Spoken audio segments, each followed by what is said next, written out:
Well, hi again, everybody. Welcome to another episode of 100 Yards of Football. This is the 2026 NFL Draft Prospect Show. Along with me is Joey Clinkscales. Vincent Turner is not able to be with us here today. He is on assignment, so we hope that he'll be returned in the next week or two. For obvious reasons, he's got family and friends, and he's going to support them. So we appreciate all that Vincent does. And today, Joey, we're going to talk a little bit about the safety from the University of Oregon, Dillon Thieneman. He started at Purdue. Athlete out of West Lafayette there is where he ended up at Westfield, Indiana, a three-star athlete, one of probably just a few safeties at the position that was really highly recruited. His brothers had gone to Purdue, and so he decided to walk on there and be a part of the campus there in West Lafayette, and does a great job. And his second year, after his sophomore year, Purdue ends up going 1-11, and he wanted to stay in the conference, but he ends up going to Oregon in a big decision there. Ducks were 11-1, so for obvious reasons, the winning percentage certainly changed in his favor. The style of play was a little bit different. He's 6 feet, he's 200 pounds, maybe 205, somewhere in that range. He had a really good combine, ran well, and he's only a junior, so he's a young guy. Do me a favor, just give me a basic perspective of Dillon Thieneman and what he does in terms of just his ability right now and where he ranks. I have him in the number 2, 3, 4 spot in terms of safeties. Caleb Downs being number 1, and there's several others that are bunched in there. Well, I think it depends on the type of safety you're looking for. He's a guy that'll be obviously going from Purdue 1-11 to Oregon 11-1. I mean, it's a little different dynamic and a little different style of football for sure. But the fact that he was a good player at Purdue allowed him to be able to go to Oregon, because a lot of guys aren't able to go from one mediocre program to a major program and be as effective as this kid was. And the things you like about him is he's got a lot of range. I think, at Indy, he ran 4.35. I don't know if you see that on tape, but you can tell that the kid can run. Okay. He's not a trained killer. We've talked about some safeties that will really hit, that have a lot of versatility. And this guy will have versatility to play in a lot of spots. He just won't be the most physical guy doing it. Again, he can play on the deep half. They line him up in the box. They blitz him sometime. I think he's got 8 career interceptions. He's like a coach on the field sometime they talk about. Those are the things you like about him. So I think he'll have a home pretty quick. He reminds me a little bit, and I don't want to say this I don't want to give this comparison too much juice for a lot of obvious reasons, but he reminded me a little bit of Cooper DeJean when he came out of Iowa. I think Cooper was a little bit more physical than this guy, but a jack of all trades, and I think this guy can do that. And Cooper for the Eagles plays a little bit of corner. He plays some safety when needed. He plays in the box. I mean, he's been a really good NFL player, probably better than I thought he would be, and probably a lot of people. But the kind of athlete that this kid is makes you believe that because he can do some of the same things, probably not as his change of direction is probably not as good, but there are a lot of things to like about this player. He was a freshman candidate, defensive candidate of the year at Purdue. He's got all Big Ten and first-team All-American honors. So there's people that watch him on film and they say that he's always around the ball. Is that a fair assessment? He's a real cerebral guy. He knows what everybody else is supposed to be doing on the field. And even though he may not be the biggest headhunter that's out there, he's certainly going to help your defense and be in the right place at the right time.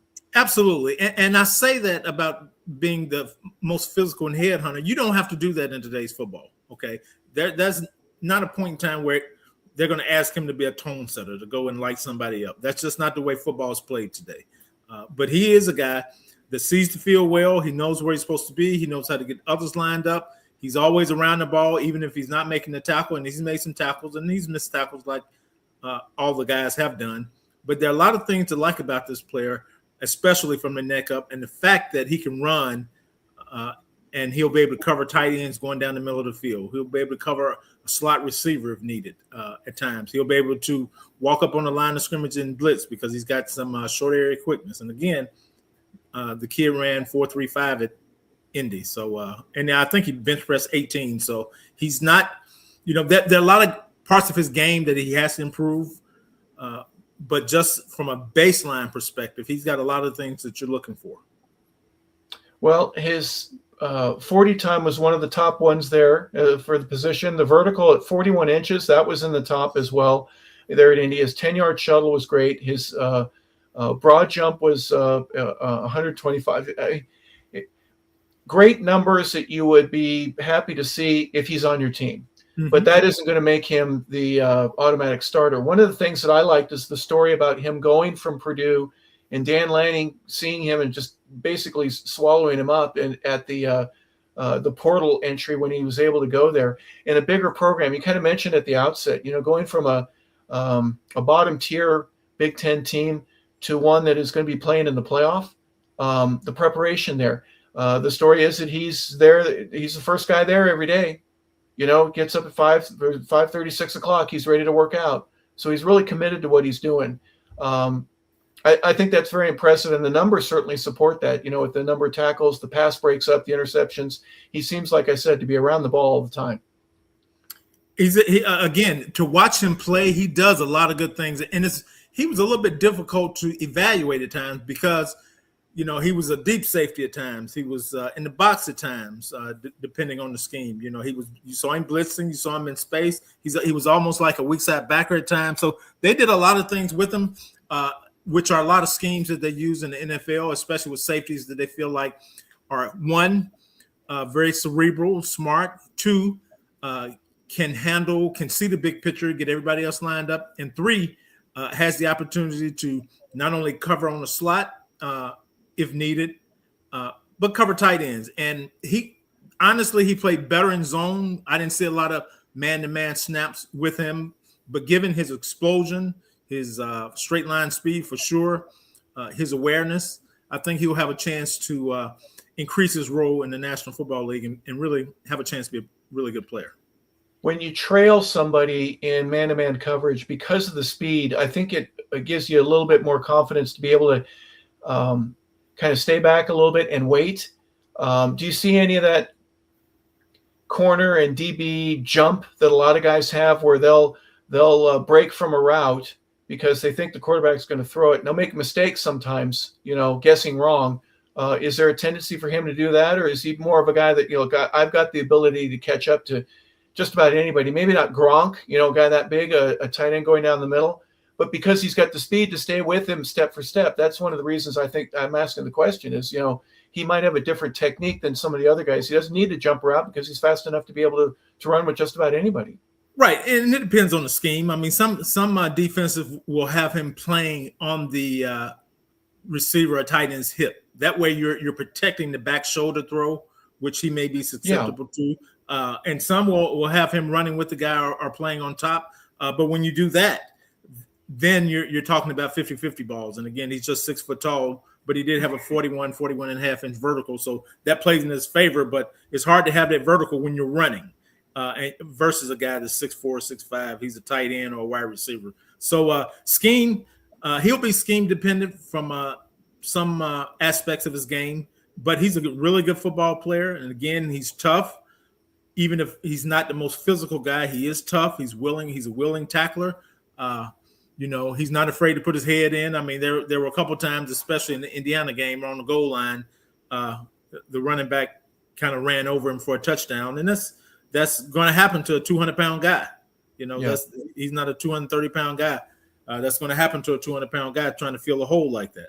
However, in space, he's a good tackler. He's tough, and he'll get the job done. So there are a lot of things you're going to like about this player.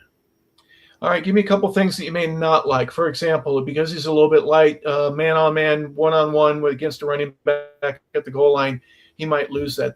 I don't know how coachable that is. You can't coach a guy to be heavier or hit or whatever, but you can teach him, hey, when you see the ball at the exchange between the quarterback and the running back, you got to get across the line of scrimmage. You got to tackle this guy or at least get him down behind the line of scrimmage. Are there any other things that kind of stand out? Not that we're trying to pick him apart, but just there are a lot of things that any player needs to work on. What sticks out in your mind's eye? Well, on that play I was talking about, the first coaching point I would have made was hit the guy low. I mean, don't try to take him up top. You got to hit him low. And when you're 200 pounds, you got to hit that guy low. You can't – a guy coming full speed downhill at you, you can't take up top. So you got to hit him low. I would like for him to be better versus contact. And what I mean by that, his contact balance at times is off, especially when he's blitzing. Guys get their hands on him, kind of push him out of the way, push him out of the hole. I would like his change direction at times in short area to be a little better. He's a little bit of a strider. So when he breaks down, his change direction is not as sudden as you would like for it to be, especially when guys are coming at him. He sees the guy coming and he's breaking down, and now he's got to move laterally pretty quick. That can improve. But besides that, most of those things are the same things that every safety and every corner, for that matter, and every linebacker needs to improve on. So there isn't any glaring weakness in this player. Are there things he needs to improve on? Absolutely. Can he play lower as a tackler? Absolutely. Can he play more physical at times? Absolutely. But he's a good football player. And again, he's like at Oregon and at Purdue, he was like a coach on the field at time because he was a bright, smart guy that knew how to get himself in the best position, keep his eyes on the quarterback, and do a lot of really good things. Keep your eyes on the quarterback with me for just a second. Is he one of those guys that you bring down to the line of scrimmage and sometimes you blitz him, sometimes you don't? Does he have that kind of ability because of the speed? I'm thinking maybe even at the snap of the ball, he's 5, 6, 7 yards. He's in the box, but he's not showing blitz, but he comes late. I think that 4.3 is such an advantageous number for him and allows a defensive coordinator to do a lot of different things. Absolutely. And he's smart enough to do it. I mean, so he's smart enough to play with time, and his football acumen, again, is first class. And the fact that he can actually really run, he get his hips around and run. So that way, the number they're counting in the box, he's part of that number. On the snap, he's flipping his hips and he's getting to the deep part of the field. So anything going deep, he has a chance to, if not make a play on it, be a part of the play with another corner or even a safety. Yeah, with a corner or safety, slot, free safety, and obviously strong safety, it seems like the backfield would be all the better because of his versatility. Do you see that as well? Now, I may not put him out on the corner, but gosh, if somebody gets hurt and whatever, and you need a guy that can run real fast and just basically keep those big 40, 50-yard completions from happening against you in an emergency situation, I think the versatility. And then again, also, Joey, we talk about it all the time, special teams. Absolutely. I mean, he's going to be a core special team type player. I think a team that plays predominantly zone, I think he'll have a chance to get some snaps at corner, because if he's in the cover 3 or even the cover 2, anytime he's not really on an island, I think he'll be better the closer he is to the line of scrimmage if he's playing corner. I didn't really see him backpedal at the proficiency I would have liked to be able to see him because of the hip turning that the corner does. You don't necessarily see some of that, but just in a short pedal and being able to drive on the ball, drive on things in front. He does a great job of when things are in front, the ball's there, is driving on the ball. So I think as long as the ball is in front of him, he's really good. And again, he can grow to these other things. Again, the comparison I gave with Cooper DeJean, I think there are some similarities. They're similar in size, they're similar in speed. Not saying they're the same player, but there are some similarities. Yeah. Tight hips, you bring that up a lot. At 4.35 for a 40 time, how important are tight hips? Obviously, you've got to turn and change direction and be able to go full speed and then change again. Is that an issue? Have you seen anything on that that you've been highly critical of guys that, I just don't know if you've got the quickness and the speed. You're borderline, but you're not elite. And right. That's a genuine critique, right? You see without question. His aren't glaring, to be quite honest with you. There are times when you see it, especially when he has to, he's running downhill, and then he has to put his foot in the ground and go left or right, depending on what the running back is doing, or if there's a quick screen to the wide receiver and he's coming downhill and he has to stop real quick and change directions. I mean, so you see it a little bit there, but for the most part, you don't see it when he's really in the deep part of the field getting depth. You don't really see the hip tightness, and you don't see it when he's going from a back pedal forward. So from that standpoint, I think he's pretty good. Okay. Well, appreciate your comments. Any final ones before we head out? No, I really like this player. I think he's a good player. I mean, for me, I saw. I mean, I think we've evaluated, a ton of safeties this year, which I think is a heavy safety class, at least on the top end. And there was obviously the kid from Ohio State. I like the Bud Clark kid. I like the kid from. And Bud was from TCU. There's a kid from, I think, Akron or somewhere that I really liked as well. So I think he's in that neighborhood. He's probably behind those guys because I think all those guys were bigger, more physical, and they were all pretty bright too. But it all depends on your flavor. I mean, some guys may have this guy the second guy, and depending on the scheme that they're running, you can't say that they're wrong. This guy may be a better fit for their scheme.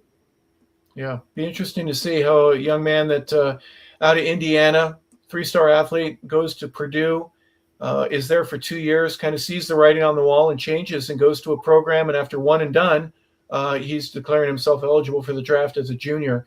6 feet, 201. Those are some of the smaller sizes, if you don't mind me saying so. Hand size at 9, that's at near the bottom. His arm length is a little bit lower than what that position requires. But, boy, he nailed it with the 40. At least at the combine. His vertical, both of those were as high as you can get.